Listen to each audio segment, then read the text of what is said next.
Assalamu alaikum wa rahmatullahi wa barakatuh. Ripy no hajaina.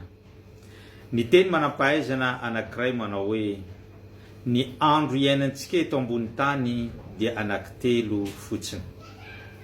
Ny voalohany amin'izany dia ny omaly izay efa niainantsika, efa hitantsika ary efa nandalovantsika ka tsy hiverina intsony. Ary tsy hitodika any amin'ny lasa isika na amin'ny omaly isika raha tsy hoe maka lesona tamin'ireo lesoka sy ny fahadisoana izay nilalovantsika omaly mba hahafahantsika manarina ny fiainantsika ary mampandroso azy amin'ny bebe kokoa.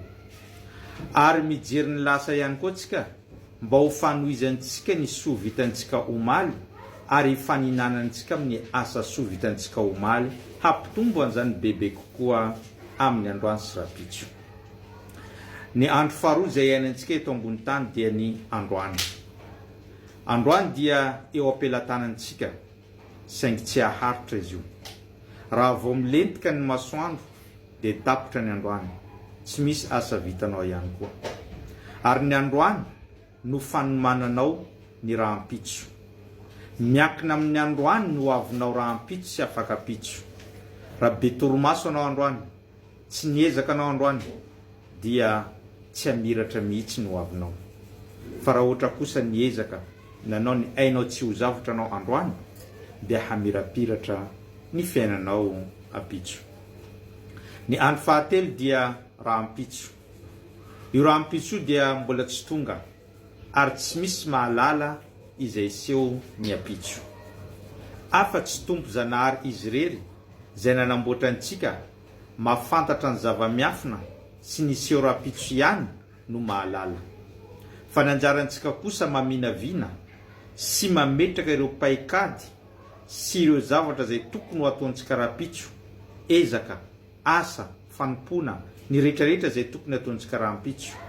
Fa izy ao ambony no manaiky na hoe ho tanteraka ny vinavinantsika sy ny paikady napetrantsika, na tsy ho tanteraka zany. Izy no tompo-teny farany, ary izy ihany koa no manapaka n'izany. Ka ho antsika rehetra, anatin'ireo 3 andro izay nitanisaintsika ireo, ny omaly fakana lesona, ny androany fanomanana ny rapitso, ary ny apitso dia tsy fantatra hoe inona no seho. Tsy fantatra hoe mbola velona ve za, mbola velona ve ianao, mbola velona ve ny olona akaikinao. Fa ny apitso no hanambarantsika n'izany, ary tompo zanahary no tompo-teny farany amin'izany.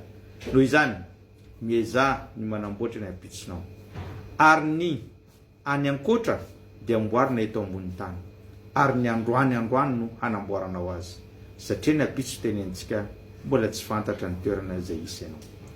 Rahalahy, anabavy ato anatin'ny finoana Islamo, atsika rehetra mpanaraka ny fandarana kely ity, mieza, miasa, ataovy izay mahafa-po ny tomponao, ataovy izay sitraky ny tomponao, ataovy izay itiavan'ny tomponao anao, fa izay no manamariky ny hoavinao, izay no mampamiratra ny apitsonao, ary izay no azahoanao paradisa ny tomponao.